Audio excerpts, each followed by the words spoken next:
O Via Justiça de hoje discute o uso da maconha no Brasil e no mundo. Em pauta, a legalização da maconha.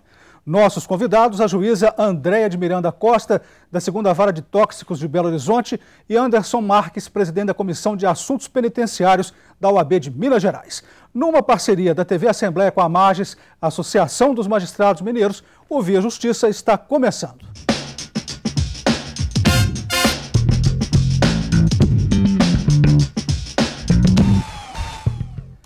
A liberação da droga pelo Uruguai e os pedidos de autorização do uso medicinal da maconha.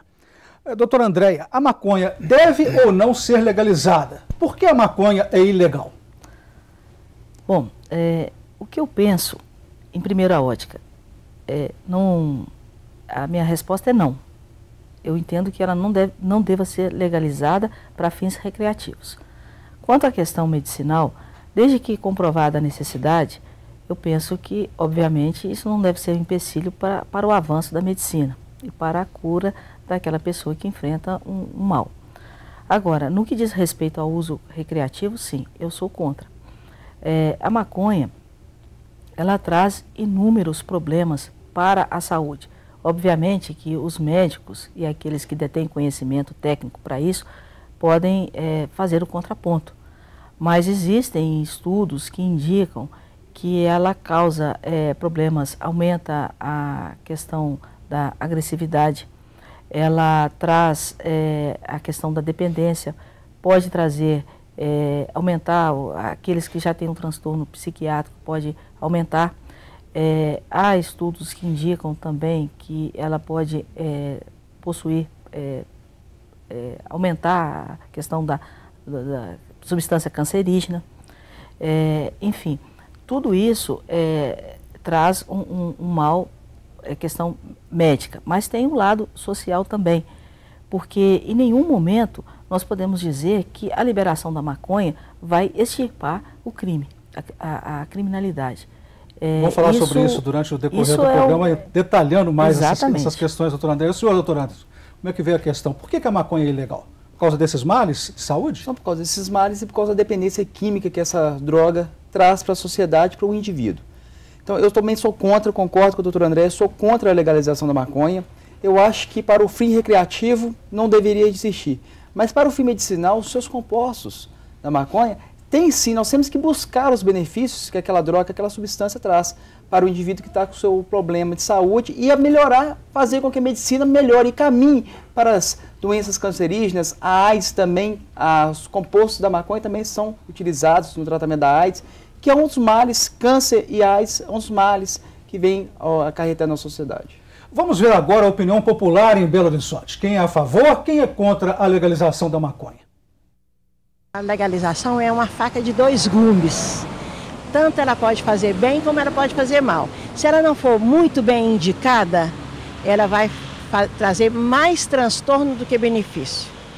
Então, por isso eu sou contra. Só se for para remédio, para saúde. Para uso comum? Para uso comum, acho que se nós estamos combatendo o cigarro, para que vamos agora liberar maconha? Maconha hoje em dia está sendo estudada até dentro dos laboratórios para doença.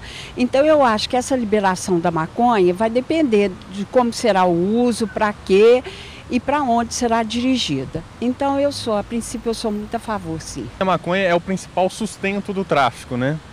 E justamente por isso eu sou a favor. Teria um melhor controle de qualidade, o tráfico ia diminuir, né? Sou contra porque isso aí não é bom, porque isso traz briga, separação, morte e cadeia. Eu acho que uma coisa vai levando a outra, né? Então começou ali no fundo do poço, vai indo cada vez mais, então por isso que eu não sou a favor. Gostaria da opinião da senhora, doutor André, sobre a fala popular, perguntando qual é o custo-benefício, qual seria esse custo-benefício da legalização da maconha? No primeiro momento ali, nós ouvimos uma senhora dizer que se nós lutamos tanto, né, com a questão do fumo, então é uma indagação que se faz. Hoje, há uma busca muito grande por uma qualidade de vida, por uma vida saudável. Então nós estamos afastando produtos que causam mal à saúde, a gordura saturada, enfim, o próprio tabaco, o álcool. existe uma campanha muito forte para afastar o uso dessas substâncias. E aí eu pergunto, por que nós entraríamos na contramão a partir do momento que incentivaríamos o uso da maconha? Essa é uma pergunta. Eu não consigo encontrar uma resposta que possa satisfazer a essa indagação. Por quê? O senhor tem essa resposta, doutor Anderson? Também não. Nós vimos que a opinião popular ela está totalmente dividida. Dividida. Cada um pensa de uma forma, de uma forma de pensar, de raciocinar com relação ao que essa droga, se ela for legalizada, o que vai acarretar na sociedade. Eu acho que nós temos o nosso vizinho, como o senhor mesmo falou no início do programa, o Uruguai. Vamos esperar, porque todo mundo falou assim, na Europa já é legalizado, alguns países da Europa já são legalizados, e lá se é legalizado, por que no Brasil não é? Mas a situação da Europa é totalmente diferente da situação brasileira. Então, eu acho que um país que se adequa melhor à nossa condição, à nossa realidade, é o Uruguai. Vamos esperar um pouco para ver se o Uruguai, como é que ele vai se sair com essa legalização, se vai diminuir a criminalidade, coisa que eu duvido. Mas vamos esperar no Uruguai, vamos ver como é que vai acontecer lá, para depois a gente começar a discutir aqui no Brasil também. Vamos colocar de experiência. E a senhora, doutor André, como que vê essa liberação pelo Uruguai? Eu vejo com ressalvas também. É o que o doutor Anderson está dizendo aqui.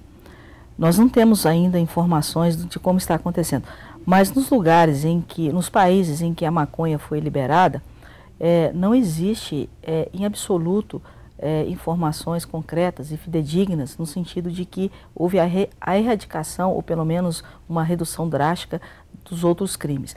E vou dizer mais, vou mais além, a maconha é a porta de entrada para outros entorpecentes. Vou dar um exemplo. A maconha, ela hoje, mais ou menos em torno de 4%, 5% do THC, que é o princípio ativo. Só que com a maconha nós conseguimos fabricar outros entorpecentes, como por exemplo o haxixe, que tem 14% de THC, muito mais potente, e nós temos a super maconha, que é o skunk. A maconha que eles denominam a maconha dos ricos, porque ela tem 17,5% de THC ou um pouco mais. Então é muito mais potente, ela causa muito mais dependência, ela chega a ser ela é um alucinógeno. Então, com certeza, sim. E vou dizer mais, pela experiência que eu tenho na vara de tóxicos, todas as vezes em que eu vou interrogar um réu, eu faço a seguinte pergunta: você é usuário de entorpecente? Há quanto tempo e qual entorpecente que você usa? Todos eles afirmam que começaram a usar o entorpecente desde novos, e a maconha é um deles, mas passaram para outras substâncias. Doutor Anderson, como é a aplicação da lei de drogas hoje no país? O que diz a lei brasileira sobre o uso de maconha? Olha, com relação ao uso, há o crime, mas houve uma despenalização, ou seja, não há uma pena prevista para o uso. Então, aquele indivíduo que é pego utilizando, o que a lei prevê é que o magistrado faça uma advertência dos malefícios da maconha, e além de mandar essa pessoa a ir para palestras, verificar pessoas capacitadas mostrando os malefícios da maconha, ou seja, virou uma banalização com relação ao uso. E aí muitos doutrinadores falam que a autolesão ela não pode ser punida pelo direito penal brasileiro. Então, se aquele indivíduo ele está utilizando a substância entorpecente, ou seja, o próprio doutrinador já menciona que é uma autolesão. Se é uma autolesão, é uma coisa ruim para aquele indivíduo. Então, sendo uma autolesão, não pode ser punido pelo direito penal brasileiro.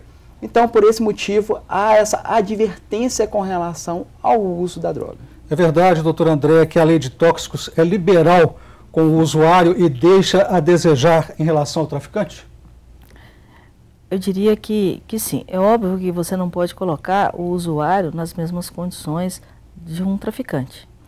Mas com isso também o traficante está se valendo. O tráfico, ele é extremamente organizado. Então, o que o traficante hoje ele está fazendo? Ele já sabe que o usuário ele é despenalizado.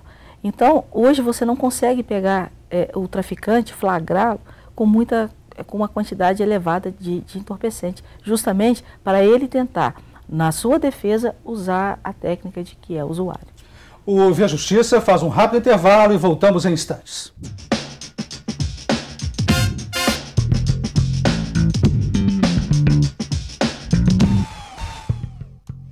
O Via Justiça e a polêmica sobre a legalização do uso da maconha.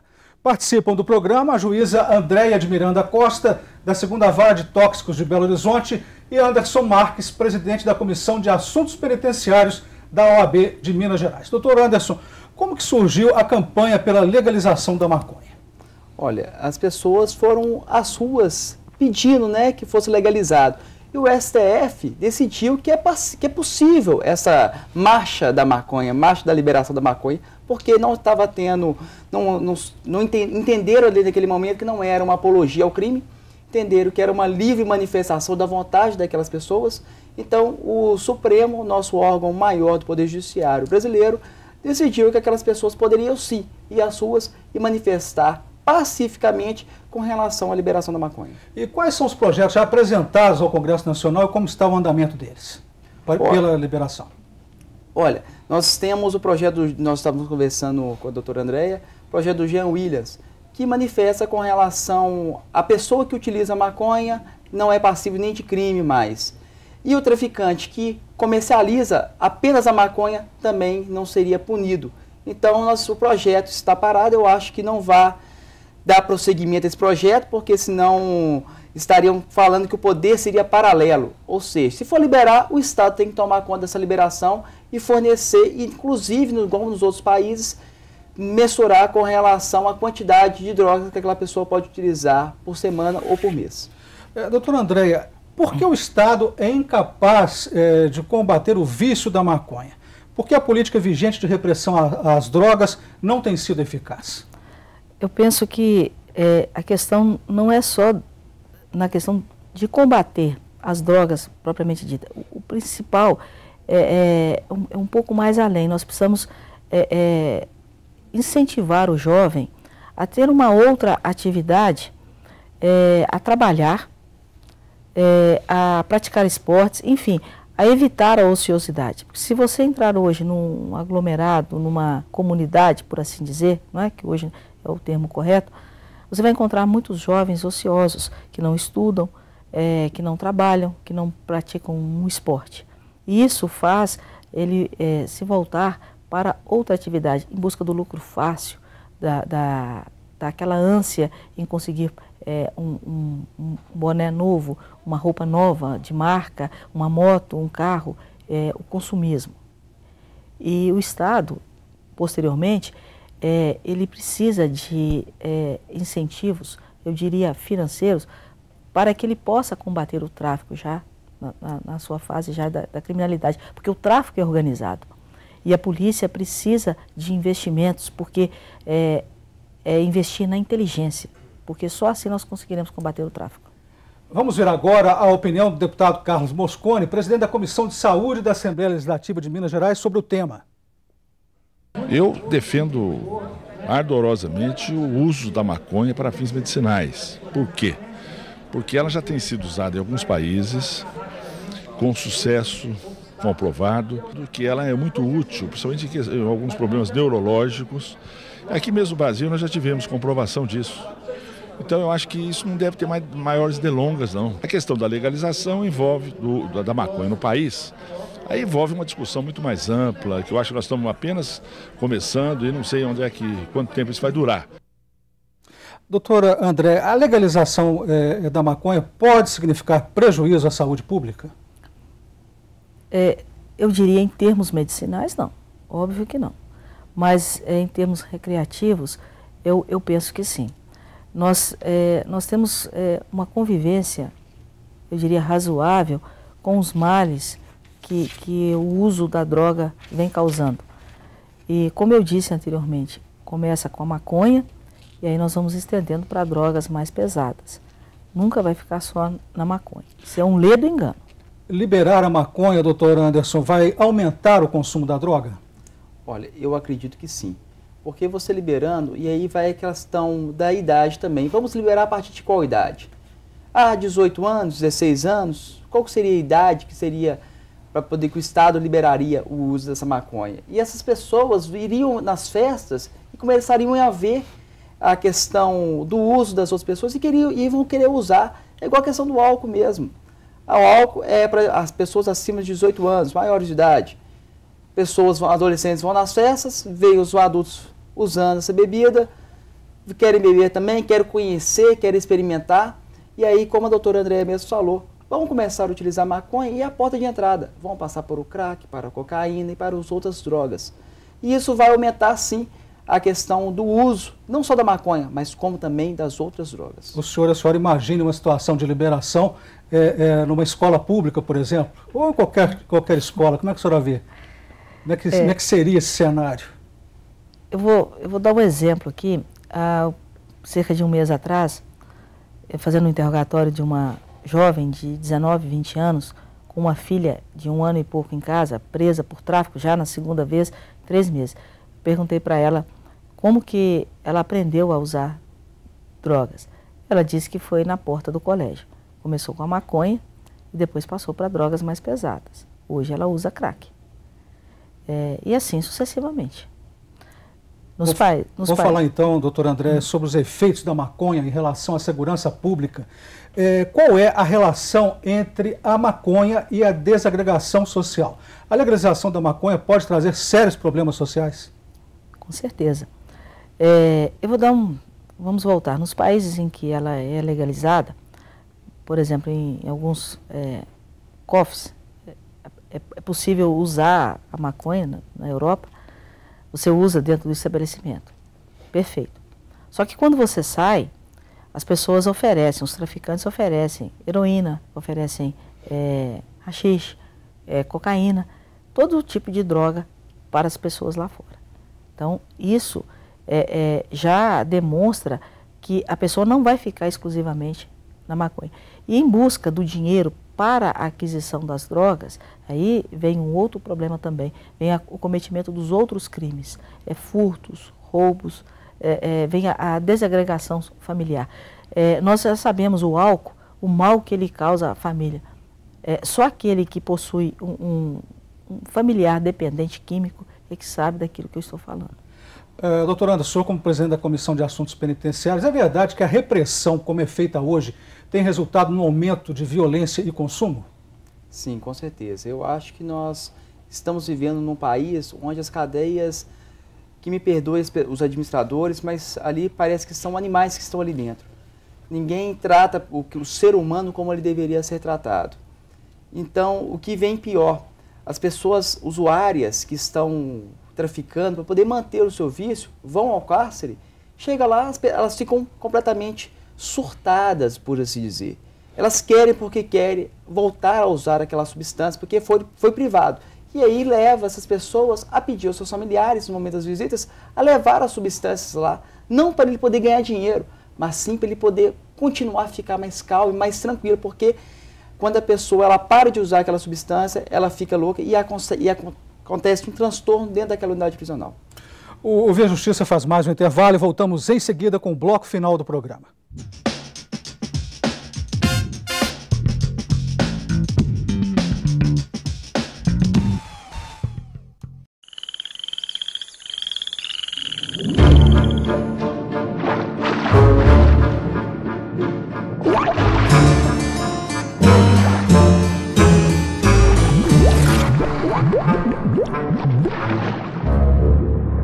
As drogas são uma armadilha. Você sabe disso.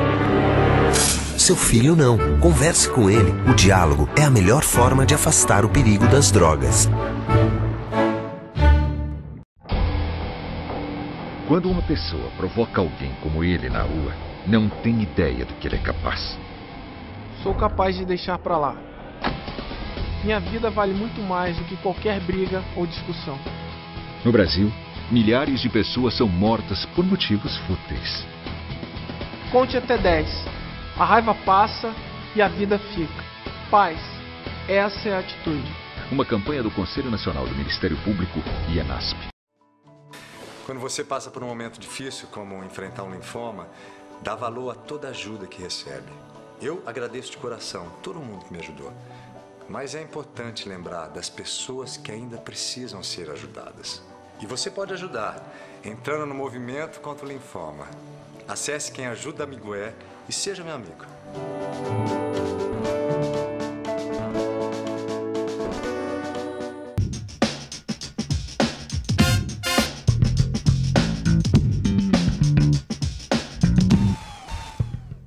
Ouvir a justiça e a polêmica sobre a legalização da maconha. Participando do programa, a juíza Andréia de Miranda Costa, da 2ª Vara de Tóxicos de Belo Horizonte, e Anderson Marques, presidente da Comissão de Assuntos Penitenciários da OAB de Minas Gerais. Doutora Andréia, o Estado brasileiro, a senhora acha que ele é, de alguma forma, responsável pelo avanço do crime organizado em relação às drogas? Não. Eu vejo que é preciso fazer, sim, a repressão. A Colômbia, por exemplo, depois que começou essa política de repressão, houve sim uma diminuição e houve uma repressão, vamos assim dizer, uma repressão dura. A partir do momento em que houve um desarmamento, a proibição de menores desacompanhados perambularem pelas ruas à noite, uma punição muito mais severa para os traficantes. Em relação ao que o doutor Anderson disse agora há pouco, e eu peço desculpas, mas, escusas, mas com todo respeito, eu diverjo um pouco do seu posicionamento. Eu penso que o nosso sistema carcerário aqui em Minas, sem qualquer apologia política, ele funciona. Não é o melhor do mundo, mas melhorou a olhos vistos. Hoje, eu posso dizer que o indivíduo é sim tratado de forma decente nas penitenciárias. Falo isso porque eu acompanhei a fiscalização feita pelo Conselho Nacional de Justiça aqui no sistema carcerário em Minas Gerais há 2 anos atrás. E eles verificaram que sim, o sistema carcerário funciona, não existem aquelas masmorras. E mais ainda, o traficante ou usuário, quando eu vou interrogá-lo, que ele está preso, eu verifico ali que ele está preso há 4, 5 meses, e constato que fisicamente ele se apresenta muito melhor do que no dia em que ele foi preso. O senhor quer fazer a tréplica? Eu, se me permite, concordo em parte com a doutora. O estado de Minas Gerais é o melhor estado do sistema prisional brasileiro. Está na ponta, só que tem muito que melhorar ainda. Nós temos, a Comissão de Assuntos Penitenciários faz vistoria mensal em quase todas as unidades do estado de Minas Gerais, não só na região metropolitana, e eu vislumbro ali salas de aula que são retiradas cadeiras, Carlos, para poder colocar colchões.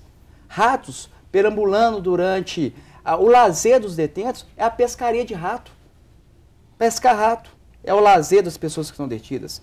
A questão do estudo melhorou bastante, mas nós temos que evoluir muito mais. A questão do tratamento médico, a questão do tratamento dentário. Existem unidades que possuem as cadeiras de odontologia que custam em média 17, 19 mil reais, que possuem, mas não possuem pessoas, dentistas, para poder trabalhar com relação aos dentes dos presos. Voltando então ao tema do programa, que é a maconha. Mas eu digo, só completando, com licença, mas no sentido de que aquele preso, aquele detento, ele está há 4, 5 meses, naquele período ali, sem fazer o uso do entorpecente. E é uma demonstração de que, vamos assim dizer, na linguagem popular, que ele está limpo. E o bem que você constata que a abstinência está causando a ele, abstinência que eu digo assim no sentido dele não está usando a droga naquele período. Doutor Anderson, a proibição da maconha ela é inconstitucional? Eu acho que ela é constitucional, porque a Constituição ela tem que primar pela saúde de todos. Eu costumo fazer uma analogia com relação ao uso do cinto de segurança em veículos automotores. Não lançou numa lei? Não colocou uma multa para a pessoa que não usa o cinto de segurança? Para quê? Para garantir a segurança daquele indivíduo, não é a segurança dos outros. Porque se ele bater o carro, se ele tiver sem o cinto de segurança, o pior prejudicado seria ele. A pessoa a ser prejudicada seria ele. Então, com relação ao uso também, vendo com relação a essa autolesão que aquele indivíduo vai estar cometendo, o Estado sim ele tem que garantir tanto a segurança quanto a saúde de todas as pessoas que estão. A senhora tem as estatísticas, doutor André, de quantos usuários de droga existem no Brasil, principalmente da maconha? Não, hoje nós não temos, assim, pelo menos eu não tenho essa estatística.